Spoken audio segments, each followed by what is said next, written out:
ओम शांति। 15 सितंबर सन 2022। प्यारे बाप दादा के मधुर महावाक्य। मीठे बच्चे, इस दुख के घाट पर बैठ शांति धाम और सुख धाम को याद करो। इस दुख धाम को भूल जाओ।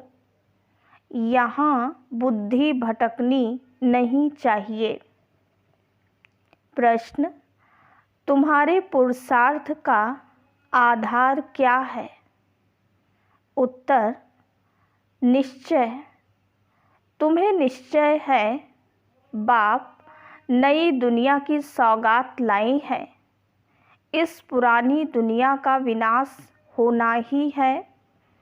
इस निश्चय से तुम पुरुषार्थ करते हो। अगर निश्चय नहीं है तो सुधरेंगे नहीं। आगे चल अखबारों द्वारा तुम्हारा मैसेज सबको मिलेगा, आवाज़ निकलेगा। तुम्हारा निश्चय भी पक्का होता जाएगा। Om Shanti. Tower of silence और टावर ऑफ सुख। तुम बच्चे यहाँ बैठे हो तो तुम्हारी बुद्धि घर में जानी चाहिए। वो है शांति का टावर। ऊंच से ऊंच को टावर कहा जाता है। तुम शांति के टावर हो। घर में जाने के लिए तुम पुरुषार्थ कर रहे हो। कैसे जाते हो? जो टावर में रहने वाला बाप है वह शिक्षा देते हैं कि मुझे याद करो तो शांति के टावर में आ जाएंगे। उसको घर भी कहा जाता है, शांति धाम भी कहा जाता है। यह बातें समझाई जाती हैं। अपने शांति धाम सुख धाम की याद में रहो।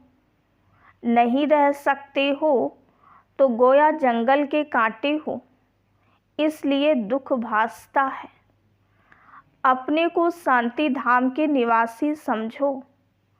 अपने घर को याद करना है ना, भूलना नहीं है। घर है ही बाप का। यह है ही दुख का घाट।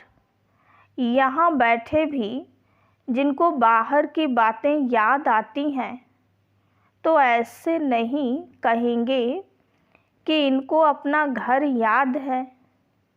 इसलिए बाप रोज शिक्षा देते रहते हैं। घड़ी घड़ी शांति धाम सुख धाम को याद करो। गीता में भी बाप के महावाक्य हैं कि मुझे याद करो। भगवान क्या बनाएंगे? स्वर्ग का मालिक बनाएंगे और क्या। जब स्वर्ग का मालिक बनने बैठे हो तो घर के लिए स्वर्ग के लिए जो बाप श्रीमत देते हैं उस पर पूरा पूरा चलना है। दुनिया में कितने ढेर के ढेर गुरु हैं। बाप ने समझाया है कि कोई भी धर्म स्थापक को गुरु नहीं कहा जाता है।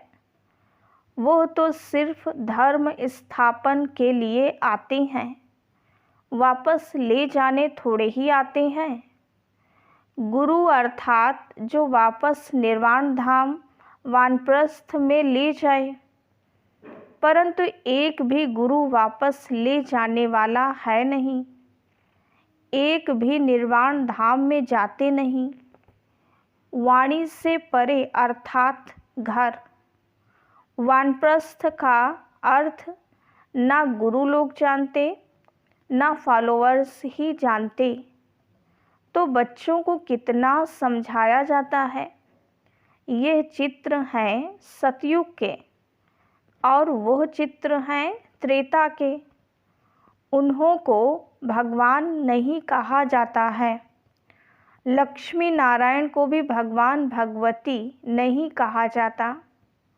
आदि सनातन है देवी देवता धर्म। सिवाय देवी देवताओं के कोई भी स्थायी पवित्र होते नहीं। 21 जन्म पवित्र सिर्फ एक ही धर्म रहता है, फिर धीरे धीरे अवस्था कम होती जाती है। त्रेता में 2 कला कम तो सुख भी कम हो जाता है। उसको कहा जाता है त्रेता युग 14 कला। अभी तुमको बाप का परिचय है और सृष्टि चक्र का ज्ञान है, उसको ही तुम याद करते हो, परंतु कईयों की बुद्धि कहाँ न कहाँ भटकती रहती है, याद नहीं करते हैं। अच्छा, और कुछ भी ना समझ सको तो आस्तिक बनकर बाप को तो बुद्धि में याद रखो। बाप और रचना के आदि मध्य अंत को तो जानते हो ना। उस झाड़ का आदि मध्य अंत नहीं कहा जाता है। इस झाड़ का आदि मध्य अंत है, क्योंकि मध्य में रावण राज्य शुरू हो जाता है। कांटा बनना शुरू होता है, बगीचा जंगल बनना शुरू होता है। इस समय सारे झाड़ की जर्जरी भूत अवस्था हो गई है। सारा झाड़ सूख कर तमोप्रधान हो गया है। सारा सूखा हुआ झाड़ है, फिर कलम लगाना पड़े। इसका कलम लगता है, कलम ना लगे तो प्रलय हो जाए। प्रलय अर्थात सारी जलमयी नहीं होती है, भारत रह जाता है, परंतु जलमयी नाम तो है ना। मीठे मीठे बच्चे जानते हैं कि चारों ओर ही जलमयी हो जाती है, भारत ही सिर्फ रहता है। जैसे बाढ़ आती है फिर उतरती भी है ना। कहते भी हैं बीके सारा दिन मौत ही मौत कहते रहते, बस मौत आने वाला है तो समझते हैं कि यह तो अशुभ बोलते हैं। बोलो नहीं, हम कोई विनाश थोड़े ही कहते हैं। हम तो कहते हैं पवित्रता, सुख, शांति का धर्म स्थापन हो रहा है। विनाश ना हो तो शांति कैसे हो। गुप्त वेश में शांति धाम, सुख धाम की स्थापना हो रही है। यह तो हम शुभ बोलते हैं। तुम भी कहते हो ना, हे पतित पावन आओ, हमको पावन बनाकर ले चलो। तुम खुद कहते हो ना कि हमको ले चलो। हम भी शुभ बोलते हैं, तुम भी शुभ बोलते हो। तुम कहते हो हमको पावन बनाकर इस दुख धाम की दुनिया से ले चलो शांति धाम में। यह तो शुभ बोलते हो ना। कहते हो आओ, माना पतितों का विनाश करो, पावन की स्थापना करो। मांगते हो ना कि आकर विश्व में शांति स्थापन करो। शांति तो सतयुग में ही होती है। सो तो गुप्त वेश में विश्व में शांति स्थापन हो रही है। जब तक अर्थ नहीं समझाओ तब तक समझ ना सकें। सिवाय बाप के मौत तो कोई दे ना सके। बाप को कालों का काल कहा जाता है। सबको मौत देते हैं, कितने ढेर के ढेर को मौत देते हैं। सतयुग में कितने थोड़े मनुष्य हैं, बाकी सबको मौत मिल जाता है। बुलाते ही हो कि पावन दुनिया में ले चलो, तो पावन दुनिया जरूर नई ही होगी, यह थोड़े ही होगी। पुरानी दुनिया का भी अर्थ नहीं समझते। पावन दुनिया में बहुत थोड़े मनुष्य रहते हैं, शांति रहती है। ये बातें समझने और समझाने में कितना सहज है, परंतु बुद्धि में बैठता ही नहीं, क्योंकि समय ही नहीं है। बुद्धि में बैठने का। कहा भी जाता है ना, कुंभकर्ण की नींद में सब सोए पड़े हैं, ये नहीं जागेंगे। यह ड्रामा बड़ा विचित्र है। तो यह सारा चक्र बुद्धि में फिरना चाहिए। बाप आकर सारा ज्ञान देते हैं, उनको कहते ही हैं नॉलेजफुल, ज्ञान का सागर। ज्ञान का सागर एक बाप ही है। तुम जानते हो पानी के सागर कितने हैं? जितने नाम हैं उतने सागर हैं, वह सागर एक ही है। ये तो अलग अलग पार्टीशन कर नाम रख दिए हैं, बाहर सागर तो एक ही है ना। वास्को डिगामा भी सारा चक्र लगाए, फिर वहाँ ही आकर खड़ा हो गया। तो सागर एक ही है, बीच बीच में टुकड़ा टुकड़ा कर अलग अलग बना दिया है। धरनी भी सारी एक ही है, परंतु टुकड़ा टुकड़ा हुई पड़ी है। तुम्हारा राज्य होता है तो धरनी भी एक ही होती है, राज्य भी एक होता है, नो टुकड़ा टुकड़ा। बाप आकर राज्य देते हैं, सारे सागर पर, सारी धरनी पर, सारे आसमान पर तुम्हारा राज्य होता है। मुक्ति में तो सब जाएंगे, बाकी जीवन मुक्ति में जाना कोई मासी का घर थोड़े ही है। मुक्ति में जाना तो कॉमन है, सब वापस लौटेंगे, जहाँ से आए हैं फिर वहाँ जाएंगे ज़रूर। बाकी नई दुनिया में सब थोड़े ही आएंगे, तुम्हारा ही राज्य है। कोई कोई तो इतना देरी से आते हैं जो पुरानी दुनिया शुरू होने से थोड़ा ही पहले, यानी 200-400 वर्ष पहले आते हैं। वो क्या हुआ? जो अच्छी रीति नहीं पढ़ेंगे तो त्रेता में भी पिछाड़ी का थोड़ा समय रहेंगे।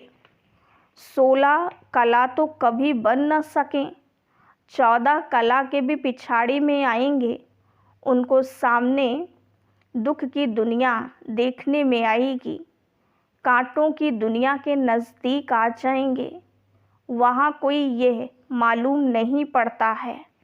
सारी नॉलेज अभी है जो बुद्धि में धारण करनी होती है। इस समय मनुष्यों के पास पैसे देखो कितने होंगे, कितने महल बनते रहते हैं, कितनी ऊंची ऊंची मंजिलें बनाते रहते हैं। समझते हैं सतयुग से भी भारत अभी ऊंच है, अभी ही 18-20 मंजिल बनाते रहते हैं, तो अंत में कितनी मंजिल वाले बनाएंगे। सतयुग त्रेता में तो ये माड़ियाँ होती नहीं, द्वापर में भी नहीं होती। ये तो कलयुग में जब आकर बहुत मनुष्य हो जाते हैं तो 2 मंजिल 10 मंजिल बढ़ाते जाते हैं, क्योंकि मनुष्य बढ़ते जाते हैं तो वो जाए कहाँ। धंधाधोरी बहुत है तो बड़े बड़े मकान भी बनाते रहते हैं शोभा के लिए। जंगल से मंगल होता जाता है, कितने अच्छे अच्छे मकान बनते रहते, ज़मीन लेते रहते हैं ना। बॉम्बे पहले क्या थी, 80-90 वर्ष में देखो क्या हो गई है। पहले तो कितने थोड़े मनुष्य थे, अभी तो देखो कितने मनुष्य हो गए हैं। समुद्र को सुखाया है, अभी भी देखो समुद्र को कितना सुखाया है। पानी जैसे कमती होता जाता है, मनुष्य वृद्धि को पाते जाते तो पानी कहाँ से आएगा। पानी कम होता जाता, समुद्र हटता जाता, धरती छोड़ता है तो मकान बना देते हैं। फिर पानी चढ़ जाएगा तो कराची व बॉम्बे का बहुत सा हिस्सा पानी में चला जाएगा। तुम जानते हो, और सब खंड खत्म हो जाएंगे। आफतें आने वाली हैं, इसलिए बाप कहते हैं जल्दी जल्दी तैयार होते रहो। जैसे शमशान में जब आग जलकर खत्म होती है तब लौटते हैं, बाप भी विनाश के लिए आए हैं तो आधे पर थोड़े ही जाएंगे। आग लग कर जब पूरी होगी तब चले जाएंगे, फिर बैठकर क्या करेंगे? आग बुझेगी नहीं, सब चले जाएंगे, सबको साथ ले जाएंगे। होना तो ज़रूर है, समझते तो सब हैं, लेकिन समय का गपोड़ा बहुत बड़ा लगा दिया है। बच्चों को समझाना भी गीता पर है। गीता एपिसोड है ना, जिसमें देवी देवता धर्म की स्थापना हो रही है। वहाँ एक ही धर्म होगा, बाकी सब धर्म विनाश हो जाते हैं।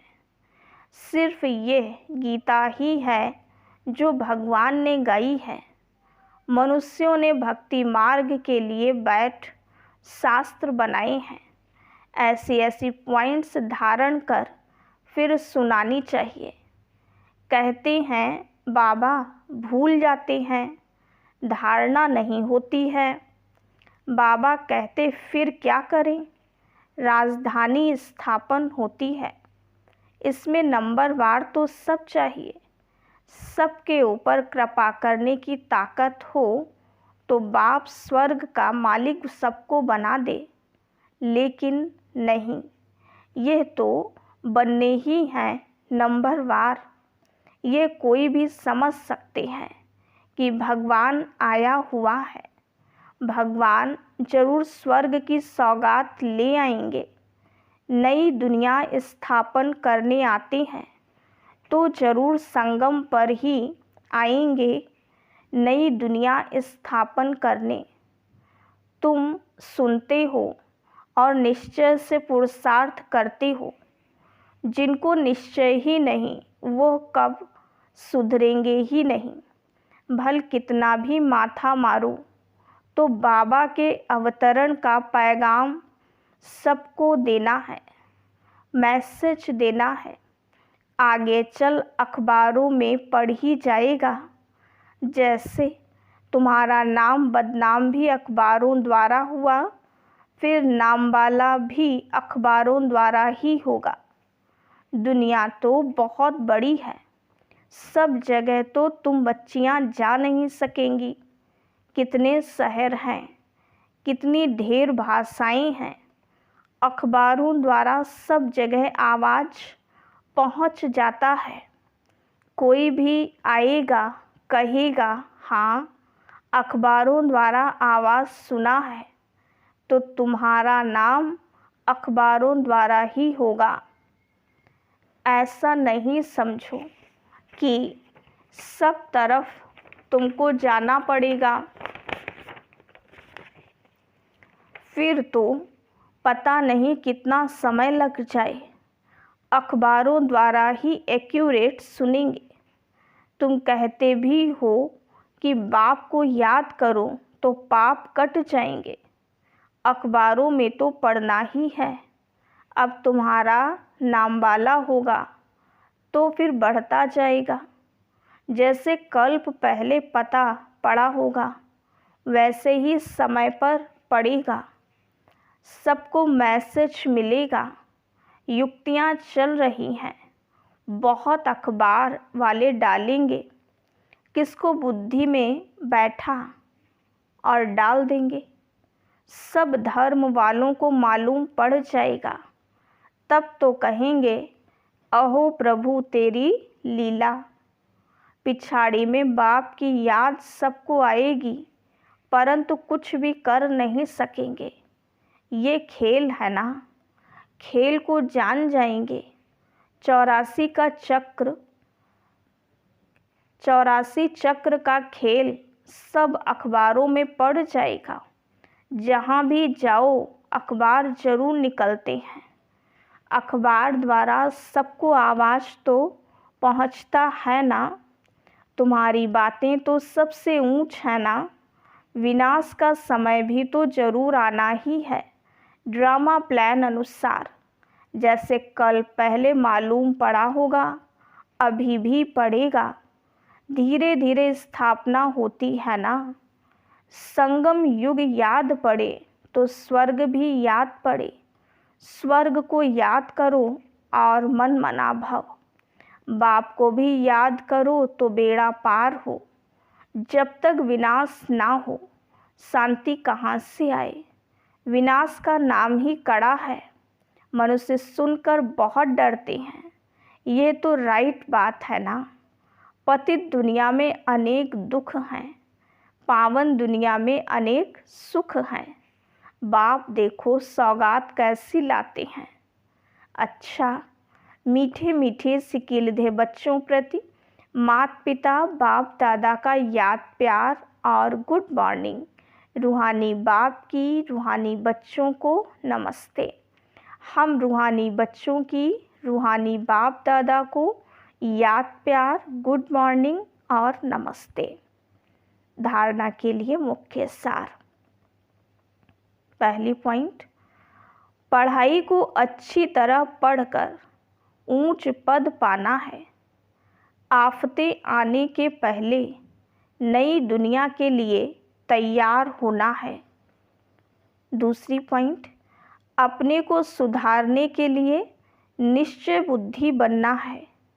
वाणी से परे वानप्रस्थ में जाना है। इसलिए इस दुख धाम को भूल शांति धाम और सुख धाम को याद करना है। वरदान, किसी भी परिस्थिति में फुल स्टॉप लगाकर दुआओं का अधिकार प्राप्त करने वाले महान आत्मा भव। महान आत्मा वो है जिसमें स्वयं को बदलने की शक्ति है और जो किसी भी परिस्थिति में फुल स्टॉप लगाने में स्वयं को पहले ऑफर करते हैं। मुझे करना है, मुझे बदलना है। ऐसी ऑफर करने वालों को 3 प्रकार की दुआएं मिलती हैं। पहली, स्वयं को स्वयं की दुआएं अर्थात खुशी मिलती है। दूसरी, बाप द्वारा। और तीसरी, ब्राह्मण परिवार द्वारा। इसलिए अलबेलापन नहीं लाओ कि ये तो होता ही है, चलता ही है। फुल स्टॉप लगाकर अलबेलेपन को परिवर्तन कर अलर्ट बन जाओ। स्लोगन, संकल्पों की एकाग्रता द्वारा ही श्रेष्ठ परिवर्तन में फास्ट गति आ सकती है। ओम शांति।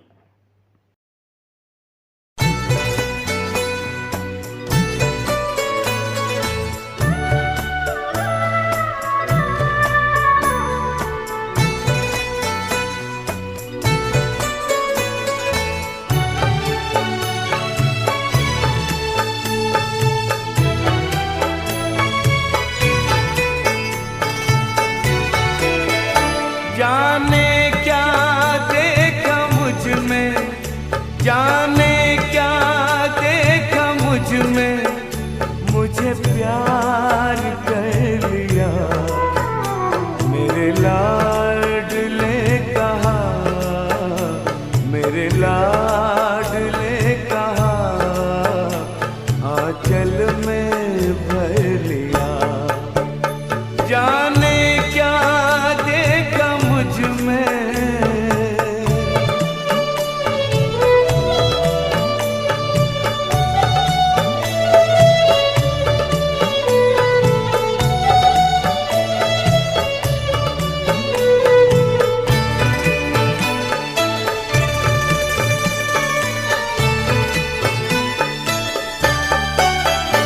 तेरा प्यार सोच करके आँखों में आंसू आए। मोती इन्हें बनाकर दिल में लिया समाए। नैनों से जादू करके, नैनों से जादू करके गम सारा लिया। मेरे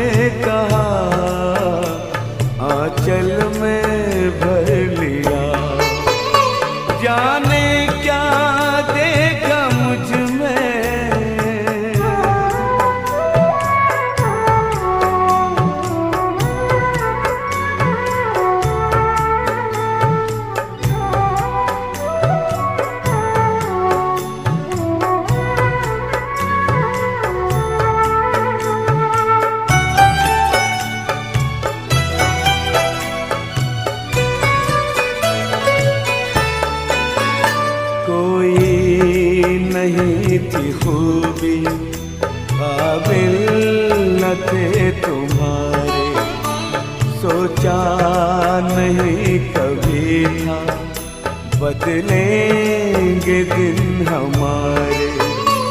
गागर में मन के मेरे, गागर में मन के मेरे, सागर को भर दिया। मेरे लाडले कहा, मेरे लाडले कहा, आंचल में भर लिया।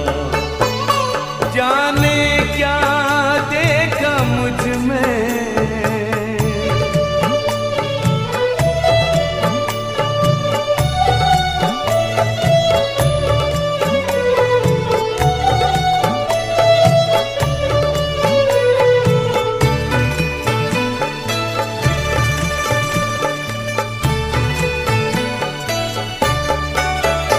गोदी में बाबा तेरे, मनवा करे किलोले, आनंद सिंधु लेता अंतर में है हिलोरे।